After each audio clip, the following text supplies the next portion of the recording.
You guys get each other in stalemate, or no, it just he puts you in stalemate, and says, "Oh shoot, I thought I had you that time." All right, I thought you had me too, you rascal. he says, "Do you mind if I go first?" No, go ahead. He takes a big drink of water. The curiosity's killing me, and I know this isn't going to be very helpful in sort of my means, but what do you call me, Merle? What do you all call me? Oh, we call you a lot of things you probably don't want to be repeated. Taco says you're gauche. I don't even know what gauche means. He says you're gauche. What do you... and I called you something completely differently now than I did before. He says, well, that's nice to hear, but before, like, was there a name for what I am? Like, it would be... You mean good... before I got to know you? Yeah, it would be good just for, I guess, for me to know what I am. What do you call me? Well, I used to call you the Hunger. He kind of laughs. The Hunger. Yeah.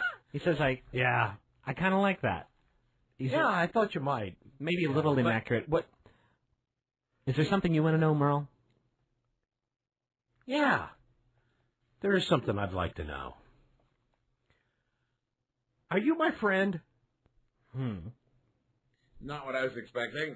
But very fucking good. Give me a minute. I'm reeling a little bit. The smile drops from his face, and he stands up, and I think he reaches out his hand with the fire, but he pulls it back down, and he kind of shakes his head, and he says, "What am I doing?"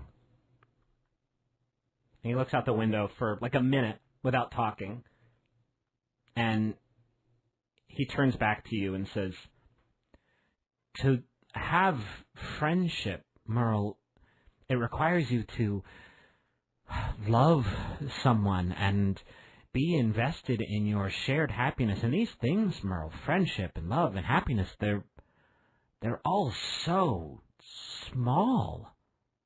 In the grand scheme of things, Merle, they last a second. And I just don't... What brings you happiness, Merle? I know that the game is over, but what brings you joy, Merle? Please, give me this freebie. Just tell me. What brings me joy is life.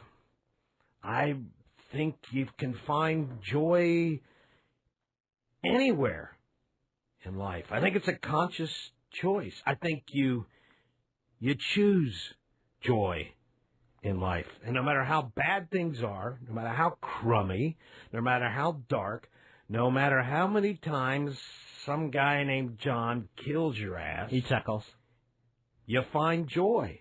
I've found joy, honest to God, getting to know you. I've found joy playing chess with you. I haven't enjoyed, getting my ass killed, but I find joy whatever I do. I don't always do things right, and I don't always do things smart, and I don't always do a character voice.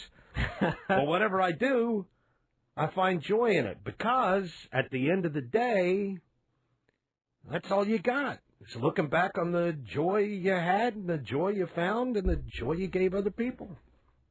I think his back is turned to you for most of this, as he just kind of looks out the window, and he says, I think there was probably a time where I had joy, where I experienced fleeting happiness or anger or fear, but God, it's just been so long, Merle. I used to spend my days considering the nature of time and existence. Maybe that brought me joy once, but unlike everybody else who ever thought about those questions, who ever pondered the meaning of it all, and you may find this hard to believe, but I solved it, Merle. I saw the fullness of time. I pondered eternity and was the first person and only person to successfully visualize its treacherous arc. He sits back down across the chessboard from you, and he says, "You're a man of the cloth, Merle. Certainly you've wondered, too, about what awaits our consciousness after death, or..." And he laughs. He says, "What am I saying? I've given you a first-hand experience a few times in this very room." And he says, perhaps for some people who think about it, there's nothing but infinite oblivion, the eternal erasure of your consciousness. Or for some, it's eternal life in their God's glorious kingdom, or eternal cycling through all the inhabitants of their world. Any of these options, Merle, any of them are just erasure or contentment or revival. Any of them are fine as abstract concepts. But eternally, Merle, eternally? You can't possibly conceive of the length of eternity, Merle. I have. It's maddening and hopeless, but it's this burden we're all saddled with from the moment of our creation. It's a finish line that, by its definition, will never arrive. It stretches forever and ever. It's too ambivalent to even taunt those trapped behind it.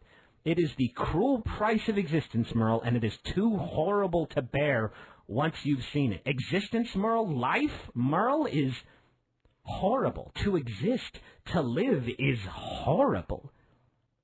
And he kind of chuckles and realizes he got a little carried away there. I don't think I want to hang out with you anymore, John.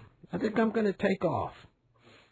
And you can continue wallowing in your sadness and your oblivion and seeing nothing but the negative, and I'm going to go on my way. And I tell you what, if we ever meet each other somewhere in infinity, you can apologize to me and tell me you were wrong.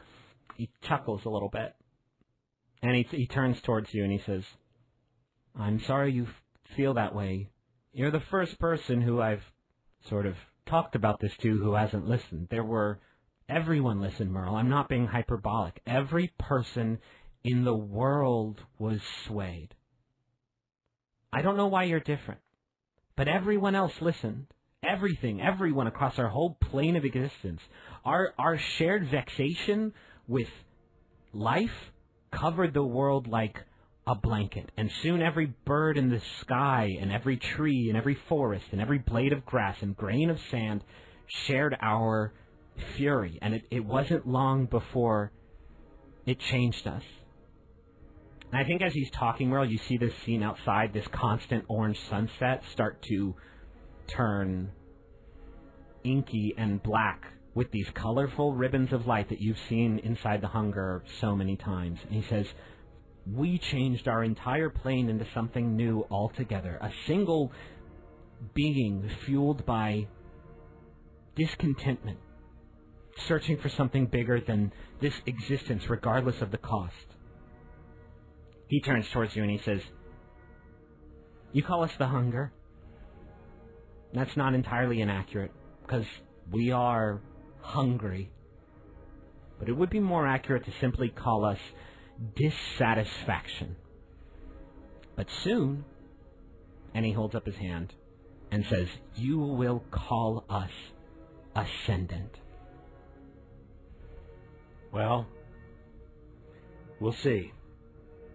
John, thanks for the chess game, and kiss my ass, you sanctimonious bastard. He frowns and says, "Huh, I feel sad." And he kills you.